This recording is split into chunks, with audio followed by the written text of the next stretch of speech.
오늘 오병이어의 기적에 대한 말씀입니다. 사복음서에 공이 다 나오는 사건이 두 가지밖에 없습니다. 뭐가 있습니까? 예수님 발에 향유를 부어드린 마리아의 사건 한 개 하고, 그 다음에 오병이어의 기적, 이 두 가지만 네 복음서에 다 기록이 되어 있습니다. 그러니까 어찌 보면 이 오병이어의 기적은 굉장히 중요하다. 그냥 보리떡 5개와 물고기 2마리로 5,000명을 먹이셨다 하는 그 사건의 그 차원을 넘어가지고, 사실 이 오병이어의 사건을 통해 가지고 예수님 당신이 어떤 분이신지를 이제는 완전하게 확 드러내게 되십니다. 지금까지는 예수님께서 자꾸 자신을 숨기려고 했죠. 드러내지 않으려고 했습니다. 그런데 오병이어의 기점으로 이제는 당신이 어떤 분이신지를 이제 확연하게 세상 가운데 드러내시는 그런 사건이 되는 것입니다. 그러니 이 사건은 굉장히 중요하다. 그런데 그럼 이 사건을 우리가 무엇으로 연결해서 보아야 되느냐 하는 것이죠. 이제 출애굽의 사건과 함께 연결할 때 제일 중요한 절기가 유대인들에게 있어서는 유월절입니다. 유월절. 그 유월절은 구원의 절기야. 구원의 절기. 이 성경에 특히나 이제 마태, 마가, 누가, 요한복음으로 했더니 다 섞어서 보게 될 텐데요. 요한복음 같은 경우에는 철저하게 유월절을 중심해 가지고 예수님께서 이 오병이어의 기적을 행하셨다는 것을 우리가 보여주고 있습니다. 그러니까 예수님께서 이 땅에 구원주로 오셨다는 사실을 이제 명확하게 보여주는 것이죠. 출애굽 사건 때는 모세였죠. 모세가 출애굽의 지도자가 되어가지고 그 백성들을 이끌어 왔는데, 이제는 정확하게 우리의 구세주가 누구냐, 우리의 구원주가 누구냐, 정확하게 예수님이시다. 당신 스스로를 이제 그렇게 드러내는 사건, 이게 바로 마가복음이다 하는 것이죠. 오늘 이제 처음 우리가 이렇게 시작합니다. 이르시되 너희는 따로 한적한 곳에 가서 잠깐 쉬어라시니 이는 오고 가는 사람들이 많은 음식을 먹을 기회도 없습니다. 이에 배를 타고 따로 한적한 곳에 갈세 해서 이제 그곳에 가서 오병이어 기적을 베풀었잖아요. 그런데 요 사건을 가만히 보면 먼저는 예수님께서 제자들을 파송했습니다. 제자들을 파송했을 때에 제자들이 가는 곳마다 예수님께서 메시아 되심을 증거하지 않았겠습니까? 하늘나라의 복음을 증거했고, 하나님 나라의 참 주인이신, 안식일의 참 주인이신 예수님을 증거했습니다. 그러니까 예수님께서 조금씩 드러나게 되었죠.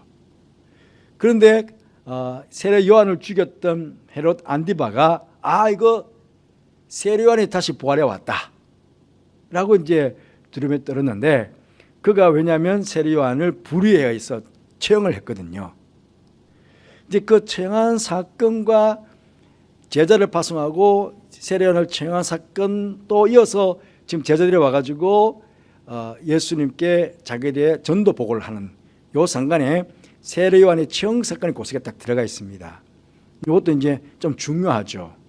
세례 요한이 처형당한 그 사건과 오병이어의 기적과 함께 연결이 되어 가는 거죠. 그런데 단지 마가복음만 보면 이르시되 따로 한적한 곳에 가서 잠깐 쉬어라, 이거는 이제 수고한 제자들에게 좀 쉴 것을 권하는 거죠. 이걸 보면 그냥 단순하게 요 구절만 놓고 보면, 쉽게 들으면 요새 지금 우리가 휴가 시즌을 보내고 있는데 우리가 어떻게 휴가를 보낼 것인가, 성경적 휴가를 여기서 볼 수 있습니다. 그 뭐냐면 한적한 곳에 가야 된다. 우리는 휴가를 보낼 때만 막 사람이 벅적벅적한 곳이 가잖아요. 사람이 많은 곳에 가가지고 더 막 사람이 치이고 해서 더 휴가가 아닌 더 막 육체적으로 피곤을 가지고 돌아오는 경우가 많아요. 그런데 진짜 휴가는 내가 수고한 내가 이제 사람들 틈바구니에 있어서 일을 많이 했으니까 이제는 사람들과 좀 떨어져서 오고 가는 사람들이 많아서 음식 먹을 겨를도 없는 그런 상태에서 이제는 조금 한적한 곳으로 그 사람과 조금 멀어지는, 그리고는 잠깐 쉬는 겁니다. 휴가를 푹 쉬면 안 됩니다. 그러니까 휴가는 잠깐. 그러면서도 사람과 동떨어져서 취하면서 뭔가 재충전할 수 있는 그런 시간을 가지는 게 이게 가장 성경적인 휴가다 하는 것들을 보게 됩니다. 그런데 이게 중요한 게 아니고요. 이에 이제 예수님께서는 배를 타고 한적한 곳으로 갔다는 거예요. 지금 처음에 제자들과 만난 곳이 가버나움이거든요. 가버나움인데 배를 타고 한적한 곳으로 갔는데 그 한적한 곳이 어딜까 하는 것입니다. 그 사람들은 알아. 그들이 가는 것을 보고 많은 사람들이 그들인 줄을 안지라 모든 골로부터 도보로 그곳에 달려와 그들보다 먼저 갔더라. 예수님과 제자들은 배를 타고 갔는데 이 사람들은 어떻게 알았는지 도보로 먼저 예수님이 한적한 곳을 쉬러 갔는데 거기까지 달려가는 거예요. 마태복음에 보시면 이런 말씀이 있습니다. 예수께서 들으시고 배를 타고 떠나서 따로 빈들에 가시니 무리가 듣고 여러 곳로부터 걸어서 따라간지라. 그렇게 마태복음 이렇게 시작합니다. 예수께서 들으시고 뭘 들었을까요?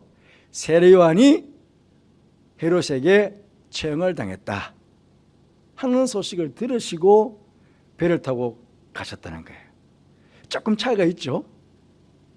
마가복음 같은 경우에는 제자들을 파송하고 그 상간에 헤롯이 이미 세례요한을 죽였는데 그런데 그 죽인 세례요한이 부활해 왔나?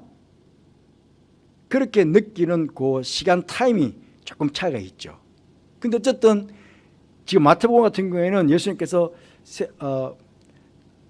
헤롯 안디바가 세례요한을 처형했답니다 하는 그 이야기를 들으시고는 이제 빈들로 가시는 거예요.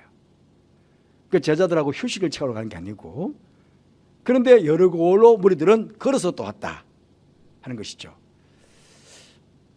여러분 요한복음에 보면 이렇게 말합니다. 그 후에 예수께서 디베랴 갈릴리 바다 건너편으로 가시매. 그런데 시기가 말이죠. 마침 유대인의 명절인 유월절이 가까운지라. 여러분 유대인의 명절인 유월절이 가까웠다면 예수님 지금 어디가 계셔야 됩니까? 예루살렘에 가 계셔야 됩니다. 예루살렘에 가 계셔야 되는데 지금 예수님께서는 예루살렘으로 올라가지 않으시고 지금 바다 건너편으로 어딘가에 가셨다는 거예요. 이게 어딜까? 여러분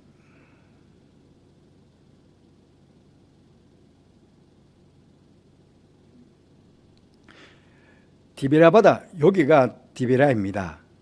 죄송합니다. 빨간색 할게요. 여기가 디베랴입니다. 디베랴. 그래서 이 바다를 디베랴 바다라고 부르기도 합니다. 여기가 게네사렛입니다. 그래서 게네사렛 바다라고 하기도 합니다. 그런데 예수님께서 제자들과 만나서 헤어진 곳이 가버나움입니다. 가버나움이고 여기가 가버나움. 그리고 여기에 선이 하나 보입니다. 여기에 강줄기가 있습니다.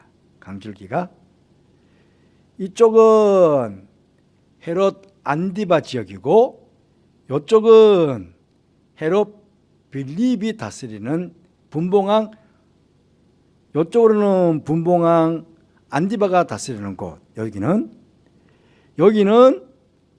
헤롯 빌립이 다스리는 곳입니다. 그러면 예수님께서 여기서 배를 타시고 이렇게 가셨다는 것입니다. 여기가 베세다입니다. 왜 가셨을까? 근데 사람들은 다 알아. 무리들은 다 도보로 가는 거예요. 도보로. 여러분 여기가 경계입니다. 쉽게 말씀드리면 헤롯 안디바 지역에서 헤롯 빌립 지역으로 예수님께서 망명을 잠시 한 거예요. 잠시 피신한 것입니다. 여기가 여러분 경계가 딱 돼가지고 나라가 다릅니다. 사람들은 왕래하지만 그런데요. 왜 여기 가버나움에 세관이 있습니다. 왜? 여기에 통행세 받으려고. 이쪽 나라 왔다 갔다 하면서요. 통행세를 받으려고 가버나움에 세관이 있었습니다. 그러니까 전혀 헤롯 안디바의 영향력이 정치력이 미치지 않는 곳이 베세다입니다. 뒤에 보시면 누가복음 보면 헤롯이 이르되 요한은 내가 목베었거늘 이제 이런 일들이 들리니 이 사람이 누군가 하며 그를 보고자 하더라 그렇게 나옵니다. 여기 보고자 하더라라는 뜻은 뭐냐면 지금 정치인들이 헤롯 안디바가 로마로부터 지금 정확하게 왕의 칭호를 받지 못했습니다. 그래서 나중에 역사적으로 보면 왕의 칭호를 받으려고 로마로 갔다가 우리가 헤롯 이제 뭡니까 헤롯 대헤롯의 아내들이 10명 있다고 그랬잖아요. 10명 중에 우리가 지난주 봤던 살로메 오빠가 아그리빠입니다. 아그리빠 1세. 그런데 그 아그리빠가 배달은 그 안디바가 로마에 가가지고 자기 왕호를 받으려고 그랬을 때 아그리빠가 로마 황제에다가 이 헤롯 안디바를 고소합니다. 그래서 왕의 칭호를 못 받게. 그래서 결국은 그 길로 안디바는 프랑스에 있는 리옹 지방으로 추방을 당하고 거기서 죽습니다. 나중에. 그러니까 뭔가 정치적으로 사람들이 많이 모인다. 군중들이 많이 보인다. 그러면 정치인들이 왕이 느끼기에는 얘들이 반란을 일으키면 어떡하나 하는 그런 생각이 있지 않겠습니까? 그런데 지금 세례요한을 죽이고 났는데 수많은 사람들이 지금 예수님께로 막 몰려가는 거예요. 예수님께로 막 몰려가니까 그러니까 헤롯 안디바는 두렵죠. 왜냐하면 자기 스스로는 세례요한이 수많은 사람들을 몰고 다녔거든요. 그렇지 않아도 그것 때문에 늘 긴장했는데 그런데 세례요한이 죽자 이제 예수님께로 막 사람들이 모여가니까 사람 한 번 죽여봤는데 2번 죽이기는 쉽습니다. 그리고 여기서 그를 보고자 하더라 하는 것은 그냥 초청해가지고 얼굴 좀 보고 뭐 대화 좀 하자 그런 뜻이 아니고 세례 요한처럼 잡아다가 죽이려고 보고자 하는 거거든요. 그렇게 예수님께서는 이 헤롯 안디바의 이 의도를 간파한 거예요. 그래서 지금 금방 봤지만은 예수님께서 지금 여기 경계선이고 이 지역에 있다가는 가버나움 이 지역에 있다가는 당연히 지금 누구에게요? 안디바에게 잡혀가지고 죽게 되는 거거든요. 그리고 예루살렘으로 지금 6월절이기 때문에 예루살렘 올라가셔야 되는데 예루살렘으로도 못 올라가는 이유는 결국은 헤롯 안디바나 예루살렘에 있는 종교 지도자들이나 모두가 지금 어떤 마음을 품고 있습니까? 예수를 죽이려는 마음을 그 마음 하나를 지금 가지고 있는 거예요. 그러니까 6월절로 올라가도 결국은 헤롯 안디바와 결탁되어 있는 종교 지도자들에게 결국 잡혀서 지금 죽게 되는 거예요. 그래서 정치력이 믿기지 않는 베세다 지역으로 이렇게 잠시 피신을 가는 거예요. 사도들이 들어와 자기들 행한 모든 것을 주니 데리시고 따로 베세다라 하는 곳로 떠나가셨다. 그게 이제 종합이 되죠. 마태, 마가, 누가, 요한복음을 다 종합해 보면 결국은 6월절에 예수님께서 예루살렘으로 가셔야 되는데도 불구하고 예루살렘으로 가지 못하시고 헤롯 안디바가 죽이려고 하시니까 잠시 베세다 지역으로 피신을 했다. 그 이제 베세다 지역에서 이제 오병이의 기적을 행하게 된 것입니다. 했는데 오늘 말씀 보시면 예수께서 나오사 큰 무리를 보시고 그 목자 없는 양 같음을 인하여 불쌍히 여겼다. 왜 목자 없는 양 같았을까요? 이 무리들이요 처음에는 누구를요 세례요한이 메시아인 줄 알고 많은 사람들이 세례요한을 추종하고 따라다녔거든요. 그런데 그리고 또 세례요한은 회개하라 천국에 가까웠느니라 라고 말씀을 선포한 뿐 아니라 그 세례요한 자체가 정말 일반 종교 지도자들과는 다르게 정말 청빈하게, 정말 깨끗하게, 정말 선지자와 같은 그런 삶을 살았거든요. 그러니까 많은 백성들이 사실은 그때 그 당시에 정치적으로도 굉장히 억압되어 있잖아요. 왜냐하면 헤롯 자체가 유대인이 아닙니다. 이스라엘 백성들이 아닙니다. 이둠의 에돔 사람들이니까. 그러니까 자신들을 다스리고 지배했던 왕들은 에돔 사람이지, 예루살렘에 있는 종교 지도자들은 완전히 부패되어 있지. 왜냐하면요, 대제사장은 한 사람밖에 없습니다. 그런데 성경 말씀에 대제사장들이라고 합니다. 자기들끼리 대제사장들 다 해먹는 거야. 그러니까 일반 백성들이 종교 지도자에 대해서 존경심이 없는 거예요. 그들이 하는 말에 대해서 귀가 닫혀지게 되는 거야. 왜냐하면 명색은 종교 지도자들을 바리새인, 사두개인, 제사장들이지만, 그러나 그들이 하는 행실들이나 그들이 가르치는 말씀들은 도무지 그들에게 쉽게 말씀드리면 정말 감동이 되는 그게 없는 거예요. 그런데 세례요한은 그렇지 않았거든요.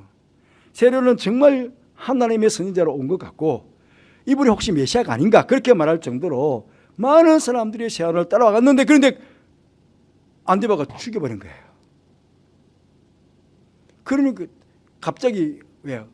뭔가를 따라가고 있었는데 그게 사라져버리면 얼마나 허망해요. 그도 그분을 중심해가지고, 세례요한을 중심해가지고 뭔가 신앙생활을 이어가고, 뭔가 자기들 나름대로 어떤 신앙의 끈이라도 하나 잡고 있었는데 그 끈이 끊어져 버린 거잖아요. 그러니까 이 백성들은 엄청나게, 남자 5천 명이었으니까 수만 명 아니고 수만 명. 그 수만 명의 사람들이 갈 바를 모르는, 어찌할 줄 모르는 그런 상태가 된 거예요. 그런데 마침 예수님께서 계시니까 그냥 그 사람들이 이제는, 지금까지는 세례요한이 더 컸죠. 그런데 이 사람들이 예수님께로 이제 다 모여오게 된 겁니다. 그 목자 없는 양 같은 그런 모습들. 그 불쌍히 여기셔가지고 그들에게 이제 오인을 베푸시는데, 때가 저물어가며 제자들이 예수께 나와 여짜오되 이곳은 빈들이요 그랬습니다. 계속해서 마태복음도 그렇고 마가복음도 그렇고 빈들이라고 합니다. 그런데 여러분, 베세다는 절대로 빈들이 아닙니다. 빈들이 아닙니다. 이게 제가, 여기가 베세다 들녘입니다. 이 전체가 2008년이니까 시간이 꽤 많이 지났죠. 제가 제일 처음 성기순례 갔을 때 2008년 3월 4일 날 찍은 사진입니다. 그러니까 6월절이 가까운 시기죠. 6월절이 가까운 3월 4월 달이 6월절이니까요. 빈들처럼 보이십니까? 6월절은요. 그리고 빈들은 어디가 빈들이냐면 유대 광야, 예루살렘에서부터 저 남쪽 밑으로 네게부 지역이 빈들입니다. 광야입니다. 그런데 그렇지만은 갈릴리 지역은 절대로 빈들이 아닙니다. 여러분,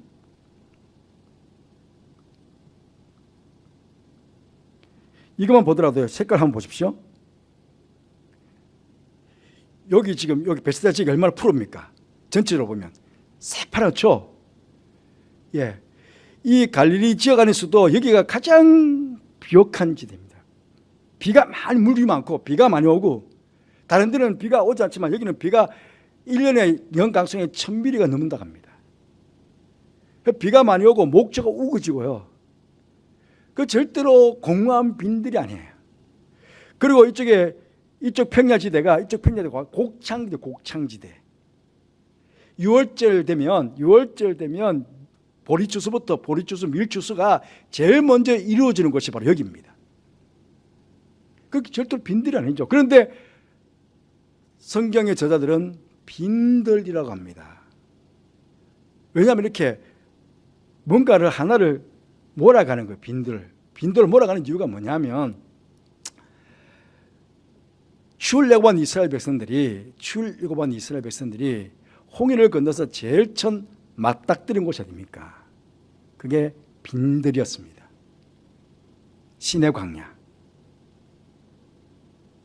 예, 정말 바짝 마른 땅으로 그 백성들이 갔거든요. 그러니까 이게 성경학자들은, 성경 저자들은 문중에 예수님께서 제2의 모세라는, 제2의 구원주라는 사실들을 문중에 백성 우리에게 자꾸 가르쳐 주기 위해서 그렇게, 벳사다는 절대로 빈들이 아니지만 그러나 빈들과 같은 곳으로 이렇게 몰아가는 거예요. 왜? 그래야 이곳에서 누구를 만납니까? 예수님을 만나게 되고 하늘로부터 내리는 만나를 맛보게 되기 때문에 그렇습니다. 이스라엘 백성들은 출애굽하자마자 빈들 광야로 나갔는데, 그런데 그 광야에서 집단, 민족 전체 집단이 여러분 60만 명, 장정만 60만 명입니다. 장정 60만 명인데 그 전체가 따지면 200만 명이 되죠. 200만 명. 200만 명이 그 빈들에서 하루아침에 매일마다 그들은 만나를 먹었습니다. 만나를. 그 하나님을 만났죠. 하나님을. 하나님이 내시는 그 엄청난 기적을 그들은 어디에서? 빈들에서 경험한 거예요. 그 벳사다는 사실은 빈들은 아니지만, 그런데 빈들로 말하는 것은 왜? 여기에서 하늘로부터 내려오는 생명의 것들을 맛봐야 되니까, 먹어야 되니까. 그 학자들은 그렇게 미루고 가는 겁니다. 여러분, 제자에게 명하사 그 모든 사람을 때를 지어 푸른 잔디 위에 앉게 해라. 예. 앞쪽에는 빈들이라고 광야로 놓고는 이런 또 푸른 잔디예요. 맞지 않잖아요. 그런데 굉장히 목초가 우거져 있고 기름진 땅이고 곡식이 풍부해진. 그러니까 지금 이때가 언제냐면 미리 죄송합니다. 보리가 막 추수할 때입니다. 6월절을 저기는 보리 추수 때거든요. 여러분, 요 6장을 예수님께서 이제 오병이어의 기적을 딱 베풀기 전에 5장부터 서서히 예수님께서 당신이 어떤 사람인지를 이제는 조금씩 증거를 드러내요. 당신 스스로가. 그 오병이어를 통해 가지고 확 드러내지만, 오병이어 바로 전부터 예수님께서 당신이 어떤 사람인지에 대해서 이렇게 드러내는 거예요. 그 세례 요한에 대한 이야기를 하죠. 5장에서는 세례 요한은 등불이었다. 그런데 내게는 요한의 증거보다 더 큰 증거가 있다. 아버지께서 나를 보냈던 거예요. 나. 그러니까 예수님께서 그렇게 무언중의 사람들 앞에 내가 누구냐라는 것들을 이제 드러내는 거예요. 또 들어가면 모세에 대한 이야기도, 모세에 대한 이야기도 5장에 보면 내가 너희를 아버지께 고발할까 생각하지 말라. 너희를 고발하는 네가 있으니 곧 너희가 바라는 자 모세니라. 왜냐하면 끝까지 지금 백성들은요, 로마의 압제로부터도 우리를 구원해 줘야 되고 뭔가 새로운 메시아가 와야 돼. 그런데 새로운 메시아, 첫째 메시아는 누구였느냐? 그게 모세였거든요. 모세가 민족의 구원주가 돼가지고 애굽에 압제해 있던 자기들을 구원해 내려왔잖아요. 그것처럼 이제 로마의 압제로부터 또 다른 모세가 와야 되는데 그 모세가 누구냐? 그게 바로 당신이라는 거예요. 앞쪽에 오병이어 기적을 베푸기 전에 이미 세례 요한에 대한 증거, 그보다 더 큰 증거가 있는데 그게 바로 누구냐? 바로 내다. 너희 이제 제2의 모세를 기다리고 있는데 제2의 모세가 누구인 줄 아느냐? 그게 바로 나다. 이제 무언중에 이제 예수님께서 서서히 당신을 막 드러내고 있는 거예요. 드러내면서 이제는 오병이어까지 온 거거든요. 그래서 오병이어 기적을 베풀 때도 그렇습니다. 여기 보면 여기 한 아이가 있어 보리떡 5개. 여러분, 금방 말씀드렸지만 6월절의 절기에는요 보리예요, 보리. 그 오순절 절기 때는 밀. 그러니까 백성들은 딱 아는 거야. 이 편지를 복음서를 받아놓는 사람은 이때가 6월절이구나. 보리는 절대로 떡을 해서 먹지 않습니다. 유대인들은 다 밀떡이거든요. 그런데 사이클을 보면요, 기후적인 사이클을 보면 맥주감사, 죄송합니다. 우리는 말하면 추수감사주의, 맥주절, 죄송합니다. 초막절, 수장절, 초막절부터 이제 우기가 쫙 들어왔잖아요. 우기가 들어와가지고 지금 6월절까지가 우기입니다. 11월 달부터 3월 달, 4월 달까지가 우기거든요. 그 조금 전에 제가 베세다 전력을 보여주지 않습니까? 우기니까 아주 푸르고 3월달이기 때문에 아주 푸릅니다. 그런데 우기 동안에 이제 마침내쯤 되면 이제 늦은 비가 오면서 이게 이제 보리 추수가 이제 시작되는 거거든요. 보리 추수가 시작되는데 이 보리는 가난한 사람들, 그 다음에 가축들, 사료 이렇게 옛날에는 먹었답니다. 그러니까 보리떡이라는 것은 이제는 그 긴 시간 보리, 밀, 그다음 5개의 과일들 이런 것도 다 해가지고는 11월 달에 장막절, 수장절, 초막절에 다 끝나면 그 다음부터 11월 달부터 3월 달까지는 곡식이 없습니다. 먹을 게 없습니다. 그러면 우리로 보면은 긴 겨울이 지나고 우리나라로 보면 긴 겨울이 지나고 이제 봄이 되는 춘궁기가 되는 춘궁기가. 그러니까 가난한 서민들에게는 이 배고픔이 막 극에 달했는 거예요. 그런데 이 보리떡이 얼마나 귀하겠어요. 그냥 평상시에는 먹지 않는 떡이야. 평상시에는 밀로 다 빵을 해서 먹는데, 그런데 요한복음만큼은 딱 보리떡이라고 나와요. 이때가 바로 6월절이었다. 바로 이제 보리가 막 추수할 시기니까 이 보리떡을 딱 보여주면서 이때가 예수님께서 이때가 어떤 절기였느냐, 6월절이다. 바로 구원의 절기다 하는 것들을 무언중에 우리에게 가르쳐 주는 거예요. 그래서 이분이 6월절에 참 구세주다. 우리의 참 구원주로 이 땅에 오셨다. 이분이 참 우리에게 생명을 주러 오셨다. 그렇게 이제 가르쳐 주기 위해서 이 성경 기록한 성경 제자들은 이렇게 밀고 가는 거거든요. 그 예수님께서도 그렇죠. 그러니까 오병이어를 기적을 딱 뵙고 나서는 나는 생명의 떡이다. 내게로 오는 자는 결코 줄이지 않을 터요 나를 믿는 자는 영원히 목마르지 않을 것이다. 그렇게 예수님께서 스스로가 해석을 해버립니다. 생명의 떡이다. 모세가 준 떡은 먹고 죽었지만은, 그러나 내가 주는 떡은 절대로 줄이지 않고 영원히 살게 될 거다. 그 영생에 대한 교훈의 말씀까지 같이 주게 되는 거죠. 결국은 무엇입니까? 우리가 마지막 주님께서 제림하셨을 때 천국에서 누리게 될 천국 잔치를 우리는 이 땅에서 영생을 구원을 얻은 백성들로서 누리게 되는 거죠. 왜냐하면 거기 있는 모든 사람들이 배불리 먹었더라 그랬거든요. 지금은 춘궁기입니다. 모든 사람들이 배고파 배를 부잡고 있는 시기인데, 그런데 거기에 모여있는 사람들은 큰 잔치가 열린 거예요. 그 배고픈 시기에 배부르게 먹은 거예요. 천국 잔치를 거기서 맛본 거예요. 누가? 구세주이신 예수님께서 그렇게 잔치를 벌여준 거예요. 그걸 경험한 거예요. 집단적으로. 이스라엘 백성들이 6월절 날 애굽에서 탈출해가지고 빈 광야로 빈들에 왔는데, 그런데 하늘에서 만나를 내려가지고 그 200만 명이 배 굶지 않고 살아갔던 것처럼 구원주로 오시는 제2의 모세이신 예수님께서 거기에 모이는 사람들을 배불리 먹게 해주셨다는 거예요. 이게 주님께서 우리에게 주시는 그런 생명의 양식이다 하는 것들을 이제 무언중에 우리에게 보여주시면서 동시에 예수님 당신께서 딱 드러낸 거예요.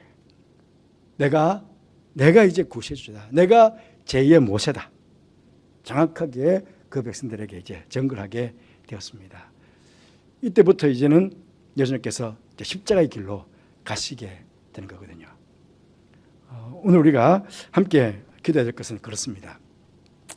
빈들과 같은 세상에서 생명의 떡이신 주님을 믿고 주님께서 베푸시는 천국 잔치의 참 기쁨을 이 땅에서, 그때 그 백성들이 그 6월절의 그 현장에서 그렇게 엄청나 배불리 먹었던 그 육체적인 배부름이 있지만, 그러나 주님께서는 내가 주는 떡은 영생하도록 먹는 떡이다. 그렇게 말했던 것처럼 이 땅에서 우리가 천국 잔치의 참 기쁨을 맛보면서 살아가게 해주시기를 기도하십시다. 보리떡과 물고기를 주님 앞에 드린 한 아이와 같은 그런 희생과 성기염의 삶을, 누군가가 주님 앞에 그것을 드렸기 때문에 결국은 거기 있는 모든 사람들을 먹고 배부른 건 아니겠습니까? 그런 희생과 성기임이 우리가 있어야 되겠다. 그리고 우리가 처음에 보았지만 수고한 후 한적한 곳에서 잠시 쉼을 통해 재충전 시간을 가진 예수님과 제자들과 같은 그런 휴가를, 아직도 휴가를 보내고 분이 계시다면 보내게 해주시기를 기도하십시다. 그리고 교회학교 여름 행사와 함께 해주시기를 우리 신실하신 주 찬양 이후에 우리 한번 기도하는 시간을 갖도록 하겠습니다.